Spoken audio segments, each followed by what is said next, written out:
Peter Vesterbacka is an entrepreneur from the FinEst Bay Area, or the FinEst Bay Area at the heart of Eurasia, Helsinki, Finland. You co-created, amongst other things, the Mobile Monday community and event / startup sauna. You were a mighty eagle at Angry Birds for many years, taking that brand to completely new heights. And in 2011, Time magazine named Peter one of the 100 most influential people on the planet. So keep on rocking. Welcome. Yeah, it was very good actually to be on the same list as Angela Merkel that year. So it's pretty cool. But anyway, yeah, so I'm Peter. And yeah, the FinEst Bay Area. So you might ask what that is. So you probably know that there are many Bay Areas. So I actually started my entrepreneurial journey in the San Francisco Bay Area. So working for the original tech startup, so the one that Bill and Dave started in their garage, 1939 in Palo Alto, California. So that's Hewlett-Packard, so Bill Hewlett and Dave Packard. And not only did they start HP, they started Silicon Valley. So that's like there in the San Francisco Bay Area. Then there are, of course, many successful Bay Areas. We have the Greater Bay Area in China. So that's, where all our phones and all of our electronics come from. It's, Hong Kong, Macau, Shenzhen, Guangzhou. So that's also like very successful Bay Area. Tokyo Bay Area, a lot of, like successful Japanese companies. Seattle Bay Area, you have Amazon, Microsoft, Boeing is in that Bay Area as well. So there's something with the Bay Areas that they're, like very successful. But of course, there can only be one FinEst Bay Area. And it's based on fact, because we take Fin out of Finland, Est out of Estonia, and we end up with the FinEst Bay Area. So it's not something that we were made up. But, we have also then like more facts to back it up, that why is it the FinEst Bay Area? We are actually the most successful region on the planet when it comes to startups, startup creation, wealth creation, innovation. We have the highest number of startups per capita. We have the highest number of unicorns. So, companies, startups worth more than $1 billion, the highest number of unicorns per capita. And we also, receive the most startup investment, the most venture capital per capita anywhere in the world. If you look at the OECD numbers, Estonia was number 1, Finland was number 2, Lithuania was number 3, Sweden number 4, not too bad. And even our friends from the US made the list. They were number 5. But yeah, so, like we're very, very successful. I mean, you don't always know that when you talk to Finnish people because, yeah, it is what we do. We're always like very, very modest and, we don't talk a lot. But anyway, and if you look at, other like metrics there, our friends in Estonia, so, important part of this FinEst Bay Area. And of course, the FinEst Bay Area covers, Finland, Estonia, parts of Sweden. And Estonia is a great example because they have 10 unicorn companies already. I mean, the number keeps increasing. They're actually like number 1 in the world, just, beating Israel if you look at number of unicorns per capita. And I was actually, before the pandemic, I was in Beijing. There was a professor from Tsinghua University, and he was like super proud of the fact that, hey, here in China, over 200 unicorns.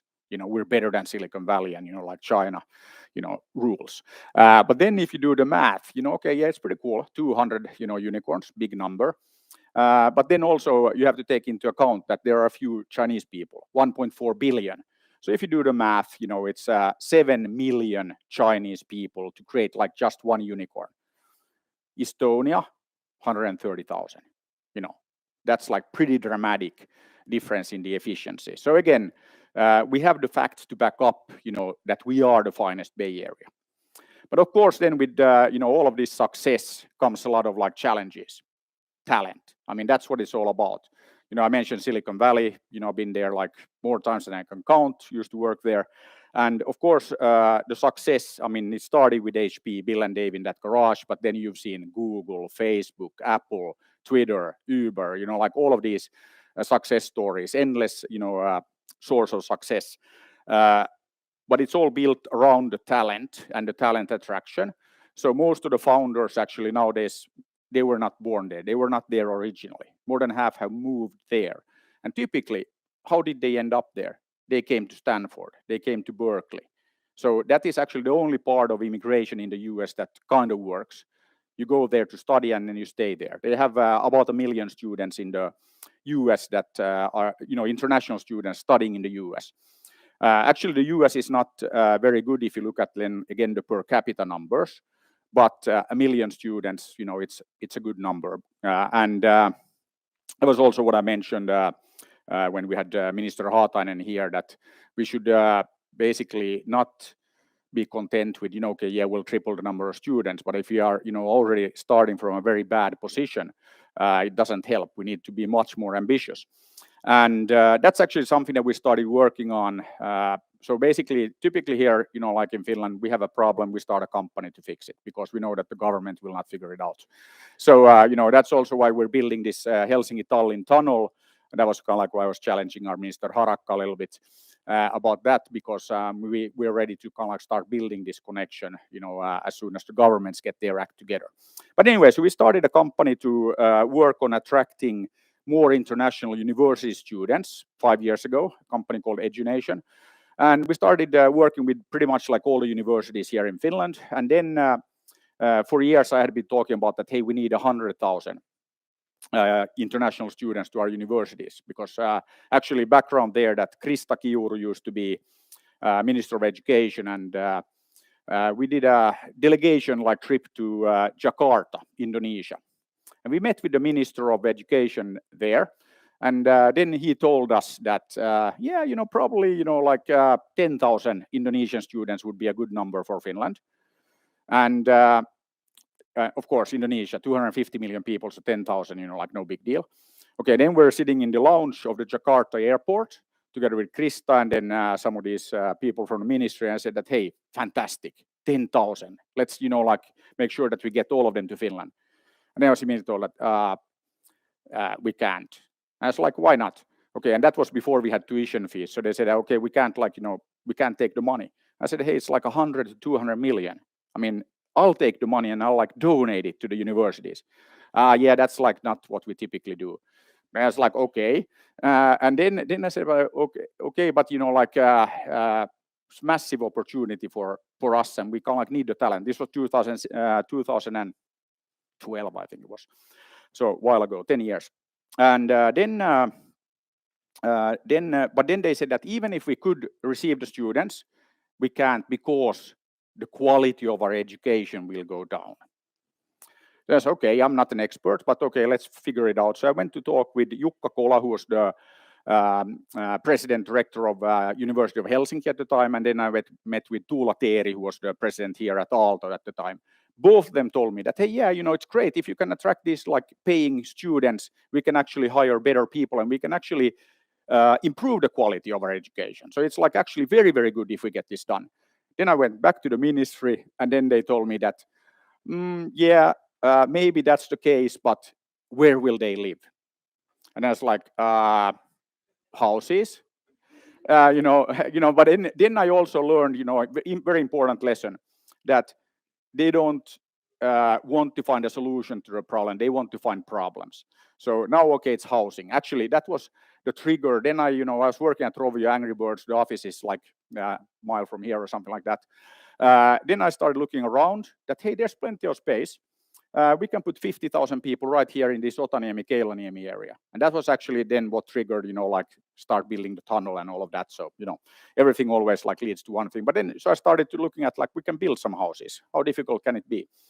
And we actually created some pretty amazing plans for this area here, for actually having the 50,000 people living, working, and studying here in this Otaniemi, Keilaniemi area. So when you look around here, it's like empty, lots of space. Anyway, but then we also started then looking at, okay, 100,000. The 100,000 came from this, that, okay, if Indonesia, 10,000, then probably 100,000 sounds like a good number, to attract from the world. And then we started looking at the countries that are the most successful: New Zealand, Australia, Canada. And those were the numbers I mentioned earlier today, that, if you look at then proportion, of the population, New Zealand, 2.25% are actually international students. Canada, it's about 2%. Australia is about 2%. And the Finnish number I mentioned in morning, 0.37. So, we are super bad. It's a pathetic number. We think that we're very international, but actually we're not. So we can do better. And then if you look at some of the metrics, the international students at the different universities in Finland, Centria, that you might not have heard of, it's one of our universities, applied sciences. They are in Pietarsaari, Kokkola, and Ylivieska. They have 25% international students, and their goal is 35%. Aalto and LUT are like good number twos. They're about 20%, so it's not too bad.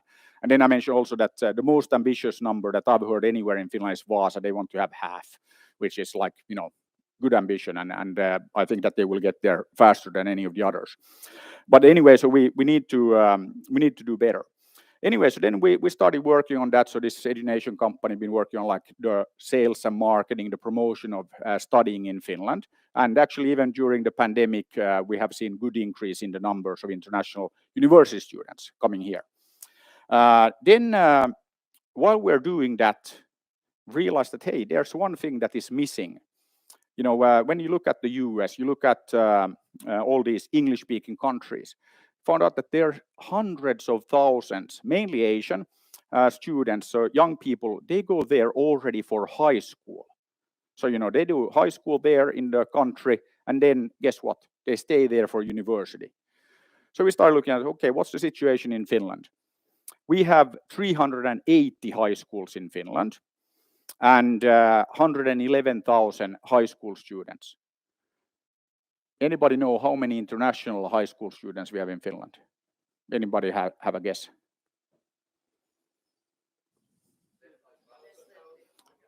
Uh, 300, a little bit over 300. So kind of like you do the math, it's not very international.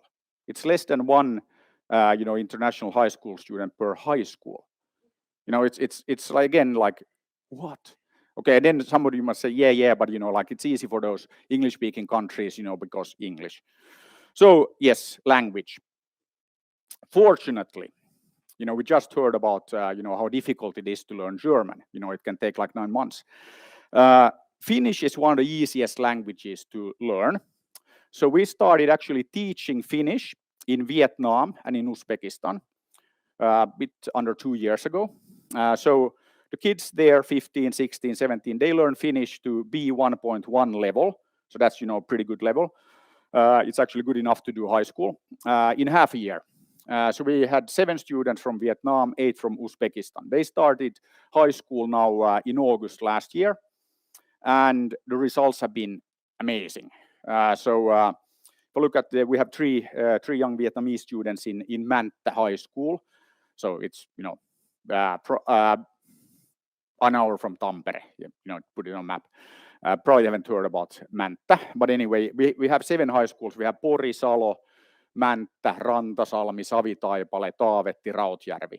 So in Finland, we are very proud of the fact that we have a very distributed network of high schools. So you're, like almost always like walking distance from the nearest high school.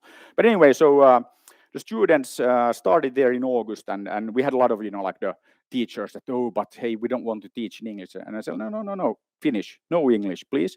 Then after the first period, or the first 6 weeks or whatever, the Vietnamese, they took advanced math, physics, chemistry, history, Finnish, English, only 9s and 10s, except for one kid got 5 in chemistry because he hadn't picked up all the terms, chemistry terms in Finnish yet. And the history teacher in Mäntä was amazed that one of the Vietnamese students wrote better essay answers in Finnish language than many of the Finns after 6 months of studying language. So what we do actually is a company called FinEst Future. We teach the language now actually in 20 countries, so we expanded a little bit. And we are now looking at 120 students arriving in August. So and this time we have 1 year, so they will be at B2.1 level Finnish. So we have 15 Finnish teachers. We do all of this online. We're teaching Finnish now in the US, in Canada, in Brazil, Iran, Myanmar, China, Malaysia, bunch of places. And we're expanding pretty rapidly. So right now the goal is to have 1,500 students arrive next year. Then we're scaling it up to 15,000 every year very rapidly. And of course, we're doing this because we are having a rapid population decline. So we need to change the trajectory because otherwise, we're not in good shape. And we're now also doing the same for vocational side. So we have the same program there for nurses, for welders, for everything, all the different vocations. We have a fantastic vocational school system in Finland. So we're also going to scale that up to 15,000 a year.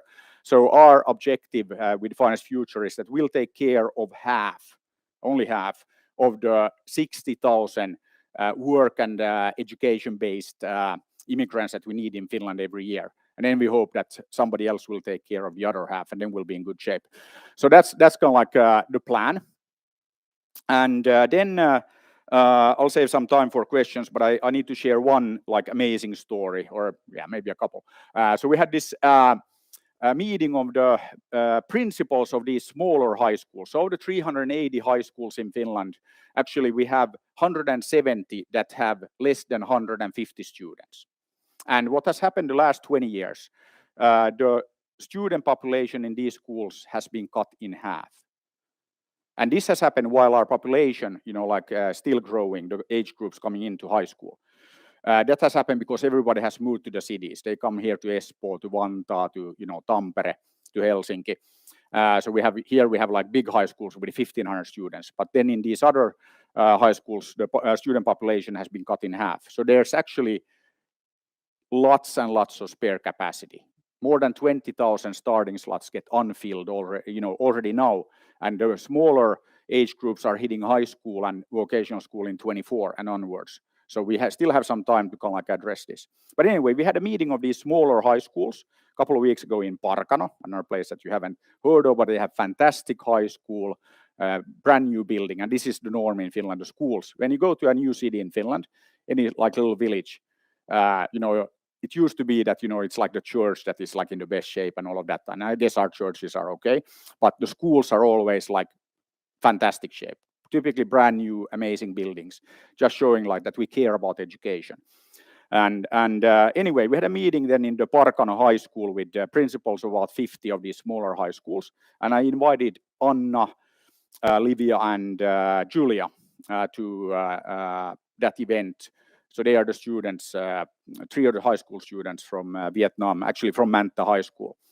And just, then sharing their experiences. And there was one thing. Anna actually said that it's a bit annoying that she needs to be here in Parkano now for 2 days because these social studies are starting, and she's from Vietnam and they have this communism, and she wants to learn about democracy. So again, education, super important.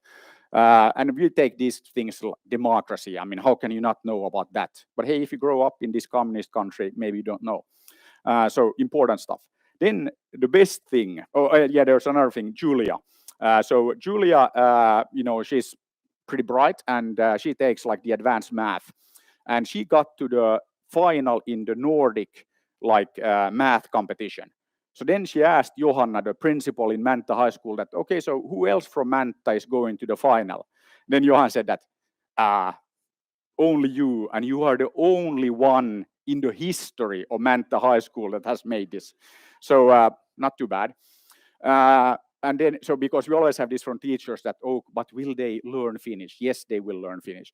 Will they then, cope with the school in Finland? Yes, they will. I mean, our Uzbek students said that they learned what they're being taught in math here in Finland in high school, they learned that in 6th grade already, so piece of cake. And that also says something about the need to improve math education in Finland, but different topic. But then I'll just wrap up with, one thing that was mentioned by many people already. So everybody knows, Finland, happiest nation on the planet, 5 years running, according to the UN. And then everybody here in Finland is, yeah, right, there must be something wrong, can't be true. But Anna, so first year in high school, and then she was asked by, I think it was the principal of Parkano High School, that, hey, Anna, that you have been now here, for almost a year. So what do you think? Is Finland really the happiest nation on the planet? And then Anna said that, okay, when she came here from Saigon, to Manta, and then, some of the first days she sat down next to, a Finnish boy, a high school student. And of course in Finland, like keeping the distance. So you're not even like right next to him or anything. And then she asked, and she could immediately tell that, okay, that he was like, why are you sitting on the same bench? I'm already sitting here. So, that's, Finland, we want to keep our distance. So pandemic is fine for us because then it's like normal. Then anyway, so then she tried to make a bit of conversation. She asked him that, what do you have next lesson? Math. End of discussion. And then she like, these guys are, and these people in Finland, they're really rude and, they don't want to talk and, you can't get close to them and like, this can't be the happiest, nation on the planet. And, like then she said that for her, in Vietnam, happiness is that you have all these friends and you have people around you and, it's very social and that's like happiness. And now she's been here since August. And then she said that now she has realized, actually, first of all, she said that she has gotten addicted to walking in the forest. And then she said that if she would tell people in Vietnam that she's walking in the forest alone, that, what? Are you crazy? What? Why do you want to go to the forest? I mean, come on. And alone, on top of that. But then she said that now she has realized that the only person that she will be, with all her life is herself. And happiness is that she is happy with herself. So that is happiness. So she said, yes, Finland is the happiest nation on the planet. And kind of like, that's why. And I thought that was like brilliant. But it's also, answer a question. When you come here from Vietnam or you come from like some big city anywhere, will you enjoy the experience?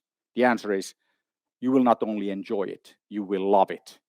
And that's why everybody wants to come to Finland, to the finest Bay Area, because it's the happiest place on earth. Thank you. Thank you.